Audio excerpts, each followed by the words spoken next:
The worst case scenario would be a 9.0 earthquake. The ground would shake so severely you would not be able to stand for 5 minutes or more. It would be followed 15 minutes later on the coast by a 40-foot tsunami. A significant amount of buildings will be destroyed and not usable. So, welcome to Joyce.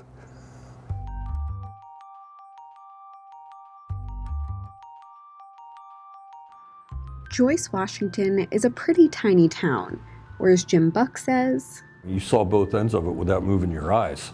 But along its single stretch of a main street is a shipping container, packed with enough food, supplies, and sleeping bags to support 100 people for 8 weeks. It's the town's contingency plan for when the big one hits.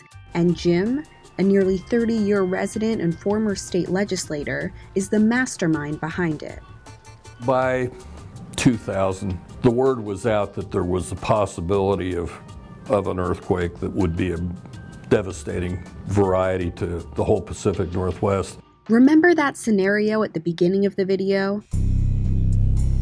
That's what some experts believe is actually overdue to happen out here. It's because of a fault line known as the Cascadia Subduction Zone.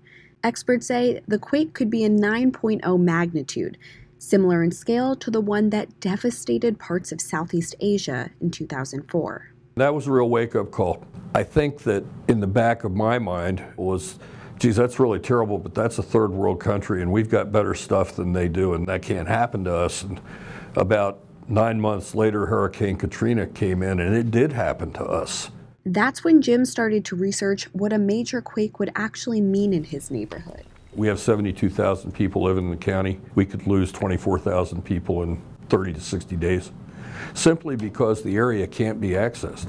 You drove here on the only road that comes here, and if that road's broken, and science says it could be, then we're not looking at having a significant supply train being able to bring us the food, the fuel, the medicine, and the stuff that we have to have. And that's where JEP, or Joyce Emergency Planning and Preparation, comes in. We're just neighbors helping neighbors. The best thing I can do for my community is get them ready for that time frame, that 30 days. 30 days is how long Jim believes it will take for the roads to get repaired enough for aid to reach them. To get through that, they're gathering supplies, 24 pounds of pinto beans, 20 pounds of brown rice, and building their own. What you see here is kind of a basic engineered unit that was put together by the group from JEP.